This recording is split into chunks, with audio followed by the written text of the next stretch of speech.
Hello and welcome back to the new video of Visa for Study. In this video, we are going to discuss the types of questions which are usually asked in the credibility interview session in the process of UK admissions. Firstly, what is a credibility interview and what's the purpose of it? Credibility interview is a common interview process undertaken by the UK universities to check whether that you are a genuine student and that you do not wish to come to the UK for any other purpose. In order to assess this, you may be asked questions about the studies you are planning to undertake in the UK, your future plans and your background and immigration history.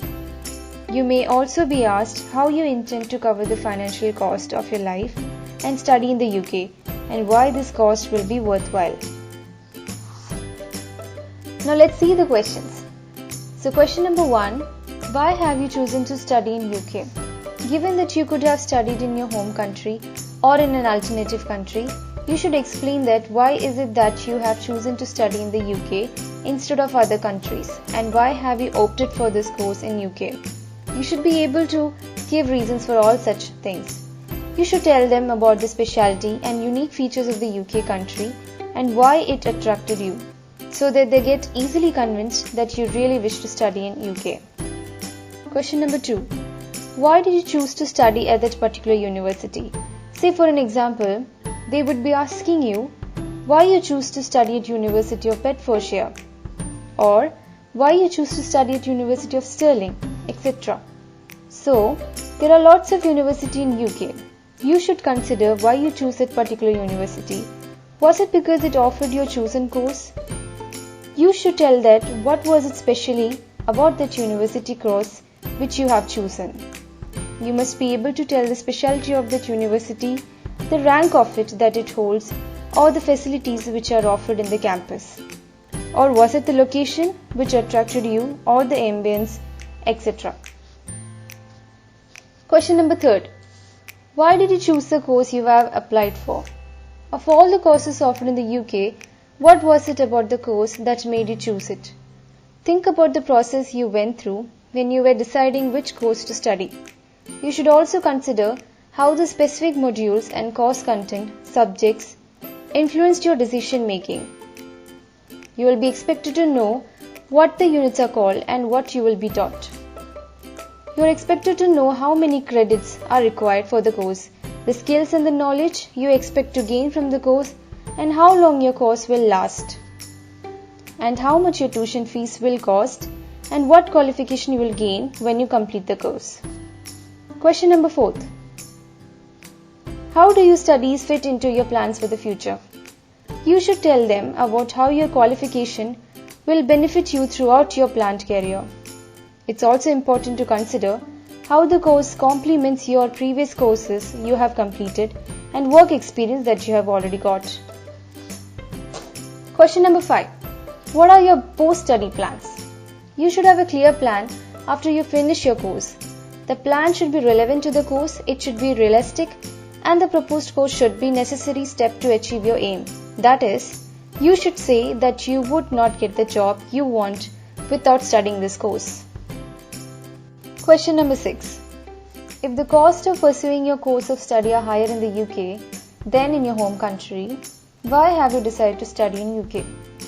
So, you should consider why it is profitable for you to invest so much of money gaining a qualification from the UK rather than remaining in your country studying or working.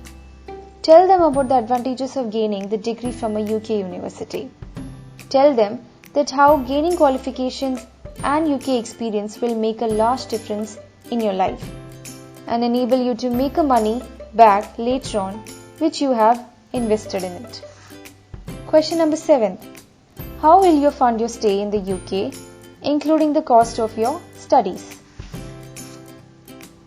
So, when you apply for your visa, you must submit evidence of your ability to fund your stay in the UK.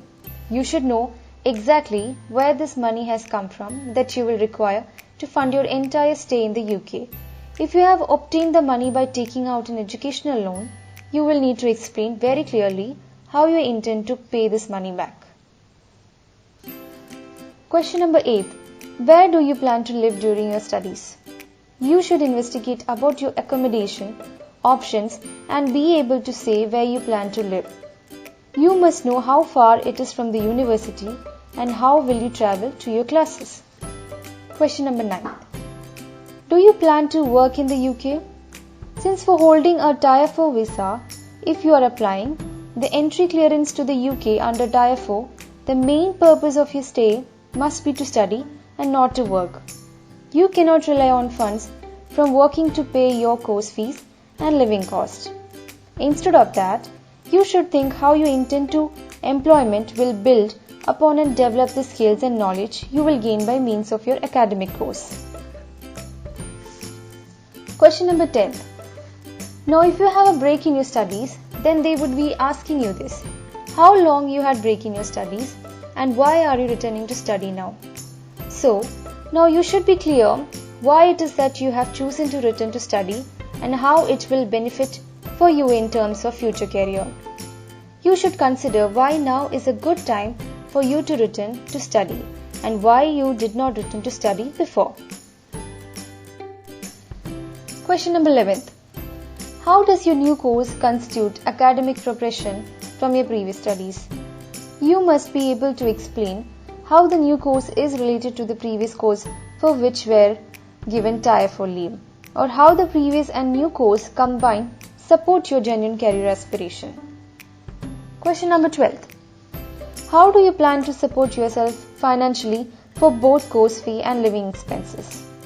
You should have a sustainable and credible source of finance that is sufficient enough and not to rely on work. You must provide evidence of this when applying for your visa, and you should have some knowledge of the cost of living and an ability to meet the cost of living without relying on work. So, these are the topmost questions which are mostly asked in the credibility interview. I hope the video is helpful for you. If you like this video, please like and share and subscribe. We'll be back with a new brand video. Till then, take care and bye.